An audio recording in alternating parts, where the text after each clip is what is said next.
flashing po, gagawin nyo lang yung flashing kapag hindi pumapatak yung swero nyo. At the same time, hindi namamaga yung kamay. Ibig sabihin nun, may bara yun sa swero niya. So, ang gagawin nyo sa flashing, kukuha kayo ng fluid sa IV bag. Dito, sa mismong gaba ng IV bag, meron tayong rubber. Sa rubber, may maliit na bilog dyan. Tutusok kayo doon sa maliit na bilog. Tutusok kayo diretso, no?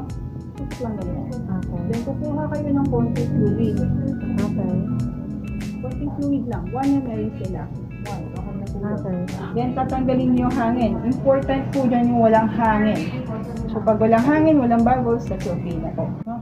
Tapos ito, parang gamot lang. I-re-inject nyo dito sa may line. Dito sa rubber ulit. Papasok ulit dyan. So, ang sense nito is to flush out yung nakabara doon. Kaya i-fold nyo to create pressure para pag binigay natin yung fluid na yan, tutulak nyo yung bara. Okay po. And always make sure na straight yung kamay ng aso. Pag ito flash na ganyan, no? Na straight.